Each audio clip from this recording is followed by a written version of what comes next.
Өткөндү эстеп, келечекти күтө билгендигибиз үчүн биз барбыз. Чыңгыз Айтматов. Эчен деген суулар акты. Бу ажайып кең асман астында адамзат бирде кандуу кагылыштарга туш келсе, бирде жаратылыштын апааттуу кырсыктарына кабылды. Адам баласы тирукмуш окуяларга тушугуп, канчасына күбө болбоду дейсиң. Ооба, 20-кылым бизге далай ачылыштарды тартуулады. Көргөндүн көзүн талдырган аңыз кепке айланчу эчен эстеликтерди берди. Бу дүйнө өзү ушундай куралганбы, дегеле доордун кайсыл барагын ачсаң, андан адам жакасын карматкан тирукмуш окуяларга, согуштарга, кырсыктарга бет келесиң. 20-кылым жеңишти, жеңилүүнү, ызаны, ыйды, күлкүнү, кубанычты, ачылышты да сунган улуу кылым, улуу жүрүш. Өмүр көчү уланууда. Ооба, уланууда. Өткөндөн өрнөк ала албаган ниети кара, дили кир, акылын шайтан уялап алдым жуттумдукка, мерездикке жар салган, жер үстүн аңтар теңтер кылам деп демиккен, азганакай топтордун айынан жабыр тарткан аалам, жабыркаган адамзат, айгышкан кармаш, ак менен каранын эрөөлү. Өмүр көчү уланат, өлүм добулбасы кагылат. Дүйнөдө баарынан улук, баарынан ыйык, сүйүү, бооркерлик деп жар салуу, табият менен эри шаркак жашап, актыкка жар салуу, сөз менен айтып түгөт алгыс керемет дүйнөнү чырайына чыгарып, адам бол деп талбай коңгуроо кагуу, адамдын анык асылына, нагыз сырттанына тийиштүү сапат.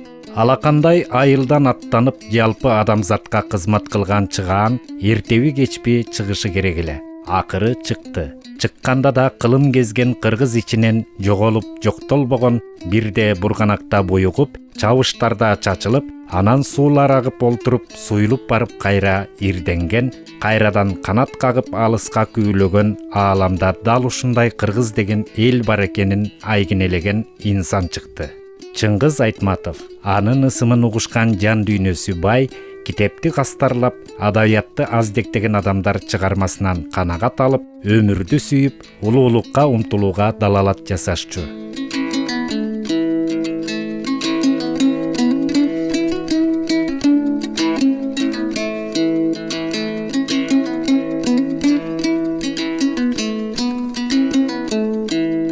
Ал ар качан адам баласы муктаж болгон руханий дүйнөнүн эч качан урабас эстелигин тургузуп кетти.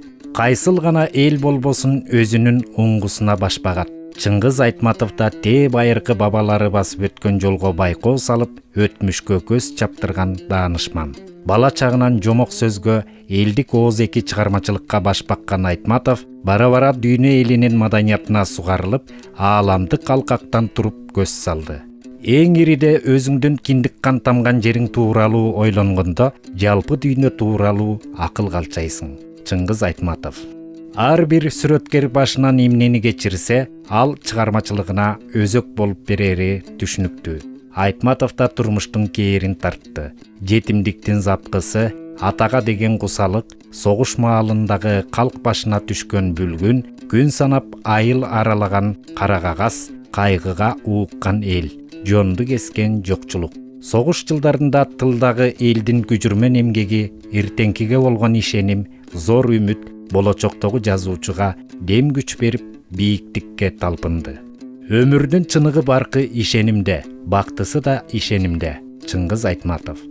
Жупуну турмуш кечирип, эл көргөн азапты кошо көтөргөн элеттик каармандары аркылуу Айтматов адамзаттын ички толгонуусун толук ачып бере алды. Турмушта ал кандай көрсө, ошондой сүрөттөп, өзүнүн ички менинен сызылып чыккан баяу дүйнөсү аркылуу жалпы адамзаттын жүгүн кошо көтөрдү. Мына ушунусу менен ал адабияттын каалгасын ачып, төрүнөн орун алды.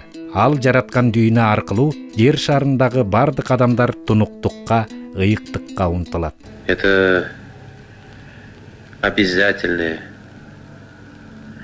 я бы сказал, доля всякого мыслящего существа. Столкнуться задолго до наступления самой смерти с мыслями о ней. И эти мысли, на мой взгляд, они, наверное, и оттачивали, совершенствовали человеческое в человеке. Если бы не было понимания смерти,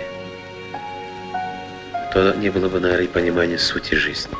Айтматовдун ааламы жалпы искусствого кызмат кылды. Театр, опера, музыка, сүрөт, кино. Дегеле көркөм дүйнөгө искусствонун кайсыл гана тарабына үңүлбөйлү Айтматовдук жүк, Айтматовдук ой, Айтматовдук милдет учугу узарып, аягы көрүнбөгөн Айтматовдук суроолорго туш келесиң. Айтор көркөм дүйнө деп эмнени түшүнсөк, ошонун бардыгына Айтматов жараткан көркөм полотно себепчи болуп берди. Эч качан эч бир убакта адам баласы асман астында жашап турганда жоголбогон аруу дүйнө Айтматовдун руханий дөөлөтүндө катылган сыңары. Кыргыздын кыртышынан өсүп өнүп, мүлдө ааламга сереп салган улуу ойчул жер үстүндө эмнелер болуп жатат, адамдын өтмүшү нелерден турган, алдыда нелер күтөт деп сана аркап, коомго коңгуроо кагат. Жазуучу турмушту эрте жашынан таанып билди. Китеп дүйнөсүнүн керемети сөздүн кудуретине арбалган Айтматов сыйкырдуу ааламга саякат жасап, алар менен кошо жашап, кайгысына, бактысына ортоктош болду. Орус тили аркылуу тааныган дүйнөлүк жазуучулардын калеминен жаралган баалуу мурастар кыялына канат бүтүрдү. Албетте, буга кошумча дагы бир себеп бала болуп туруп башынан өткөн кайгысы, муңу анын ааламга ойго көз чаптырып, омоктуу ойду айтышына өбөк болгондур. Постоянно человек сталкивается с противоречиями, с трудностями, с проблемами. И жизнь постоянно его испытывает, человек. Сможет ли он быть истинной, высокой личностью перед лицом вот таких сложнейших жизненных проблем. Айтматов элдик оозеки чыгармачылыктан өндү, өстү. Айтматовдун чыгармаларында фольклордук, мифологиялык элементтердин камтылышы да бекеринен эместир. Элдик уламыштар, бабалардан калган баалуу мурастар, оозеки чыгармачылыктын касиет күчү болочоктогу жазуучуга таасир этпей койгон жок. Жазуучу манас дүйнөсүн туу тутту, кастарлады. Ал кай жерде болбосун өзүнүн замандаштарынын арасынан ириде Саякбай Каралаевдин ысымын озунуп атачу. Саякбай Каралаев жөнүндө кеп сала турган болсок, бул өзүнчө бир жаткан чоң жумуш. Эмне үчүн дегенде Каралаев деген ысымдын өзү азыркы муундар үчүн чоң тарих маани берип, мунун аркасында улуу Манас дастаны жатканын дароо түшүнөбүз. Мына ушул Каралаевдин биздин заманда, биздин тушта Манасты ушул Манас бойдон тирүү алып келип, көз алдыбызга сүрөттөп, өзүбүздүн аң сезимибизге терең из салып кеткенине мен абдан ыраазымын дагы. Улам эстеген сайын ушул адамдын улуулугун көз алдыма келтирем. Анын калемине таандык алгачкы аңгемелеринен болгон Ак Жаан, Асма көпүрө, Түнкү сугаттан тартып, биринчи мугалим, Бетме-бет, Жамиля, Делбирим, Саманчынын жолу, Гүлсарат, Ак кеме, Эрте келген турналар повесттеринде коомдогу талылуу маселелер камтылып, адамдык нравалык көйгөйлөр орчундуу орунду ээлеген. Жазуучунун башынан нелер өтпөдү, турмуштун суугуна тоңду, бирок азабына майышпады.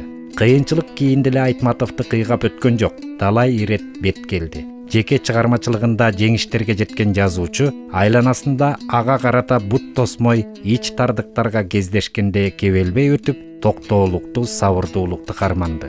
Жамиля чыгармасы аркылуу ааламга аты дүң болгон жазуучу ага дейре бир канча ирет калемдеш, сапарлаштарынан ачуу кептерди эшитти. Бирок чөкпөдү, мүңкүрөп олтуруп калбады.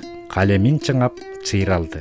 Алакандай кыргыздан ааламга аты түгөл угулуп, мен деген дүйнөлүк ойчулдардан тартып, бир канчалаган искусство өкүлдөрүнүн Айтматовдун дүйнөсүнө тамшануусу күч алды. Когда мы только прибыли, я еще был, после самолета, еще ничего не соображал.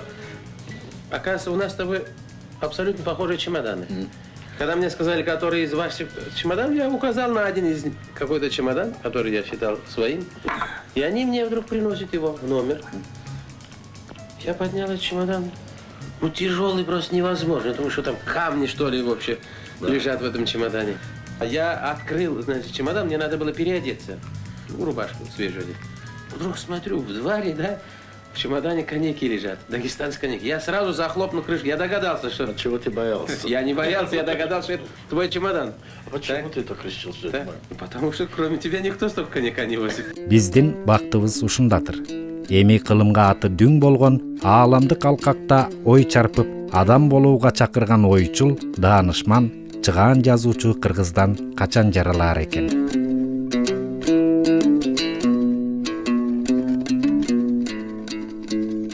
Айтматовдун да бактысы балким ошол советтик коомдун гүлдөө дооруна туш келип, маданиятка, өнөргө ар тараптан колдоо көрсөтүп, социалисттик ураандар жар салынган заманына туш келгениндедир. Бирок ойлоп олтуруп, жазуучунун ошондой темир чеңгел менен бүтүндөй 15 мамлекетти башкарып аткан учурунда социализмге жар сал деп мажбур кылган сааттарында ошол чектен аман эсен аттап өтүп, жалпы адамзаттык алкактан туруп дүйнөгө дүрбөлөң салган даанышмандыгына тан бересиң. Адам уулунун адам болушу. Мына ушул олуттуу суроо ар качан Айтматовду түйшөлдүргөн. Ак кеме повестинен тартып, роман жанрындагы кылымгартар бир күн кыяматта адамзаттын тагдыры тууралуу акыл калчайт. Ошон үчүн аны чет жерлерде жалпы адамзат туурасында ой чубап, омоктуу нерсени алдыга таштаганына тамшанышчу. Аягы бүтпөгөн суроолорду таштап, өз алдынча ой жоруп, кылымдын күүсүн чалган касиет Айтматов деле. Ал дүйнөнү ушундай кооз көрө билген экен, өзүнөн кийин өлбөс өчпөс эң бир ажайып сулуу эстетикалык дүйнөнү мураска калтырып кетти. Эгер ата журт деген баштыктай сүйрөп, өзүң менен алып жүрөр нерсе болсо, анын баасы сокур тыйынга татыбас эле. Чыңгыз Айтматов. Дүйнөнүн кайсыл гана булуң бурчунда жүрбөсүн Чыңгыз Айтматов өзү туулуп өскөн шекерин тумар кылып тутту. Кайсыл гана элдин ичинде болбосун, ак кар чалган, чокусу асман тиреген ала тоосун кастарлады.